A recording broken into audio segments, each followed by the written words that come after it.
Things changed for me after I was discovered trying on my sister's clothes. My mother had caught me. But there was no anger, no disgust, just a warm understanding smile and the love of a mother. From that day of being discovered, and after telling my sisters, things seemed to change. Every weekend I became Maria.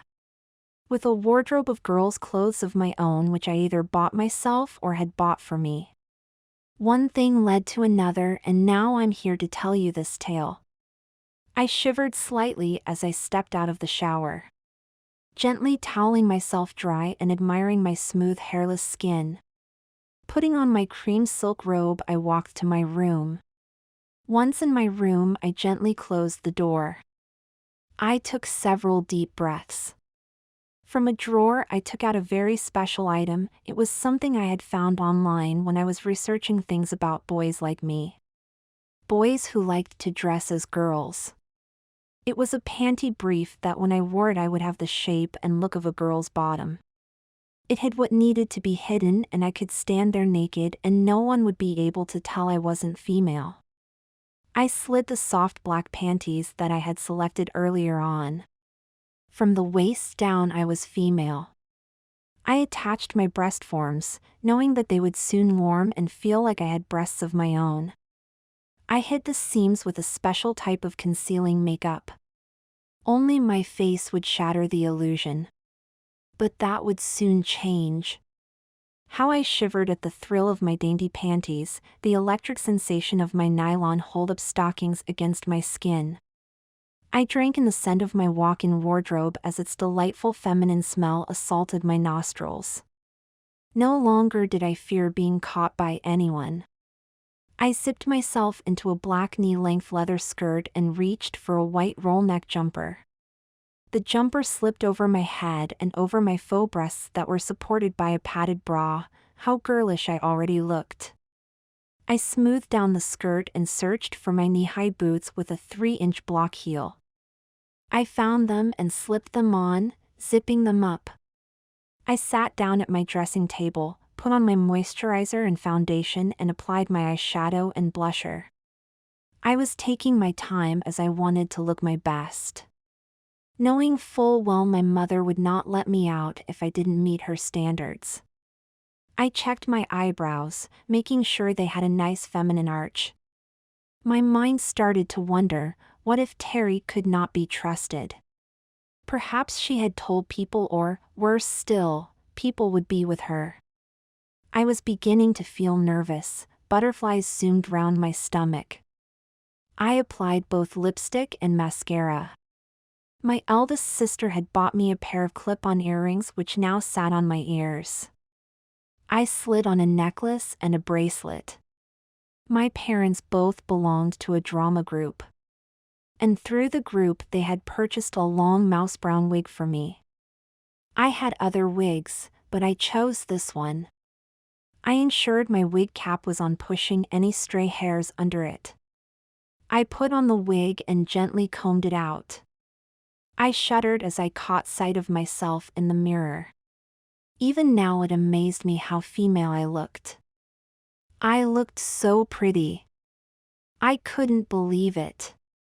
I said a silent thank you to both my mother and sisters for all the lessons they had given me. I put on my Batwing Italian leather jacket, picked up the matching handbag and stepped out of my room. There was a gasp from behind me, so I turned round. "Wow," my sister Kate said. She caught herself. "Maria, you look fantastic." "Thanks," I replied with a smile. I thought I'd pull out all the stops. She walked me down the stairs where my mother also gave her approval. With that I opened the front door and stepped out into the night. This was my first time out solo. I'd been out with my sisters, but I was feeling terrified. What if I was recognized? Every footstep I took seemed to echo. I was expecting people to run to their doors and point, saying, "There's a boy dressed as a girl," but nobody did. The nearer I got to the agreed meeting place I wanted to turn and run, but I didn't. The click of my heels seemed to help to calm my nerves. Terry came to meet me and I thought how tall and beautiful she looked. How soft and feminine I was feeling. "Hi," she said, smiling. I felt her hands round my waist. I felt myself melt. How did she have such a hold on me that I would enjoy dressing like this for her? She kissed me gently on the lips. I responded, unable to do anything else.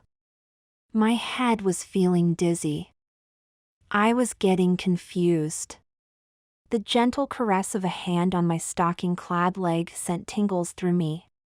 "Terry." "You mustn't," I whispered, hoarse and girlish, feeling breathless.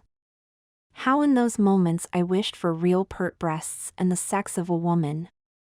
She walked me to her car.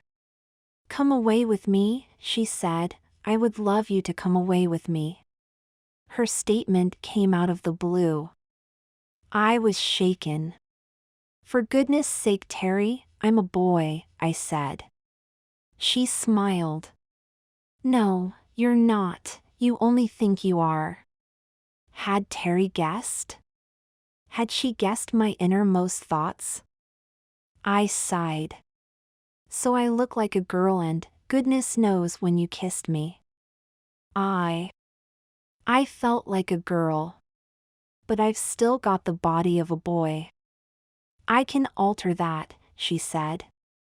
I looked at her. "How?" I asked disbelievingly. Of course I had some ideas. And some knowledge gained from my research on the internet.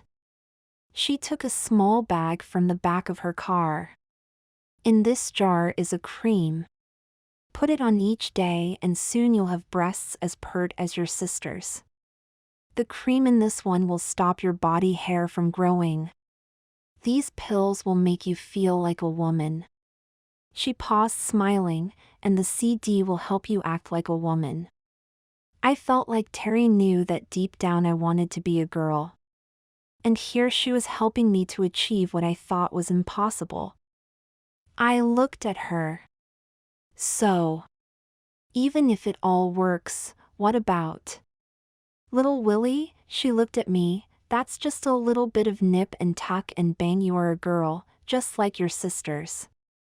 With the exception that you won't be able to have babies." I had read about sex changes. But I was unsure. "You seem very sure," I said, knowing that it couldn't be that easy. I had a feeling that there was bound to be more than what she had said. She smiled. "I am," she said. "I'm not so sure," I replied. "I need to try them out. And what you are asking something I really need to think about." My head was spinning, all sorts of thoughts ran through my head. "If you loved me," she started to say. Of course I loved her. From the first time I met her I'd loved her. And even when she guessed my little secret I still loved her. She was the girl of my dreams. "Don't be stupid," I replied. "You're asking me to leave and give up everything and move into a world where there is no going back." "Okay," she said, "try it all out." We spent the evening quietly at her flat. We were so strongly attracted to each other. Why? Never in my wildest dreams could I ever have imagined that this could happen to me. I had thought about falling in love. But I have to think that Terry felt the same way. Even though all we did was kiss each other and cuddle. She saw me as being female, lock, stock and barrel, and I felt I could only make love to her as such. Once I got home I quickly put the clothes away and jumped in the bath. I felt annoyed that I couldn't see Terry until the next week.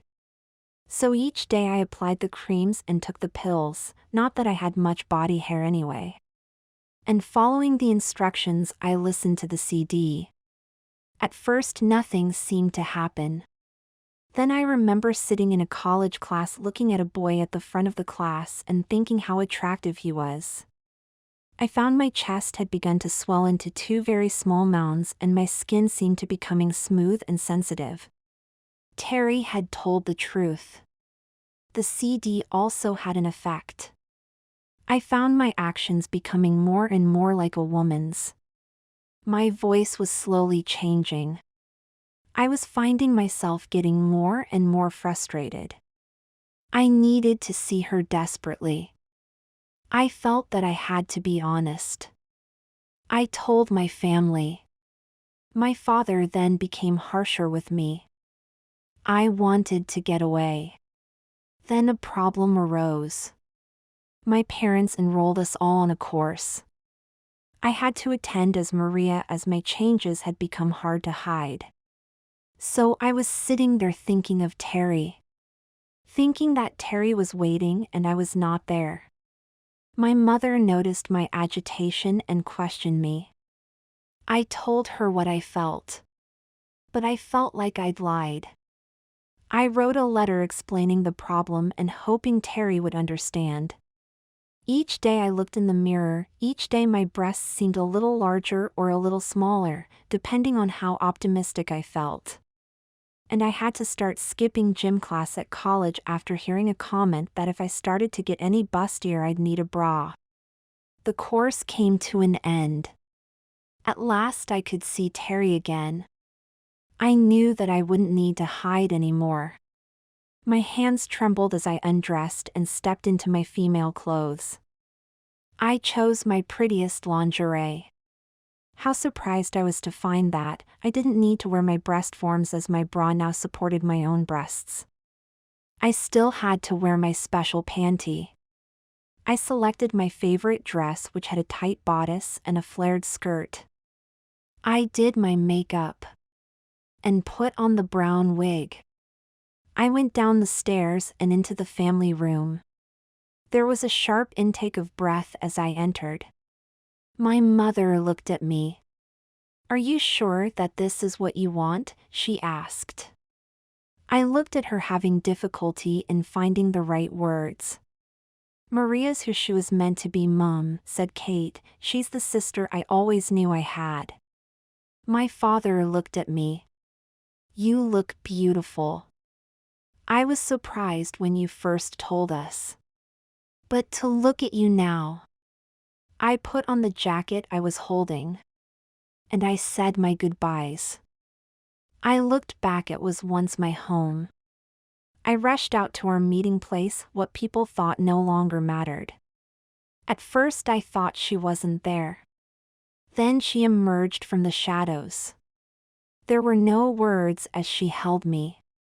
I felt in seventh heaven. How beautiful she looked. Her kiss was long and hard and my breasts swelled and responded. "I told you," she whispered. I said smugly. "Well, will you go with me?" she asked. "Yes. But only if we can go now," I replied.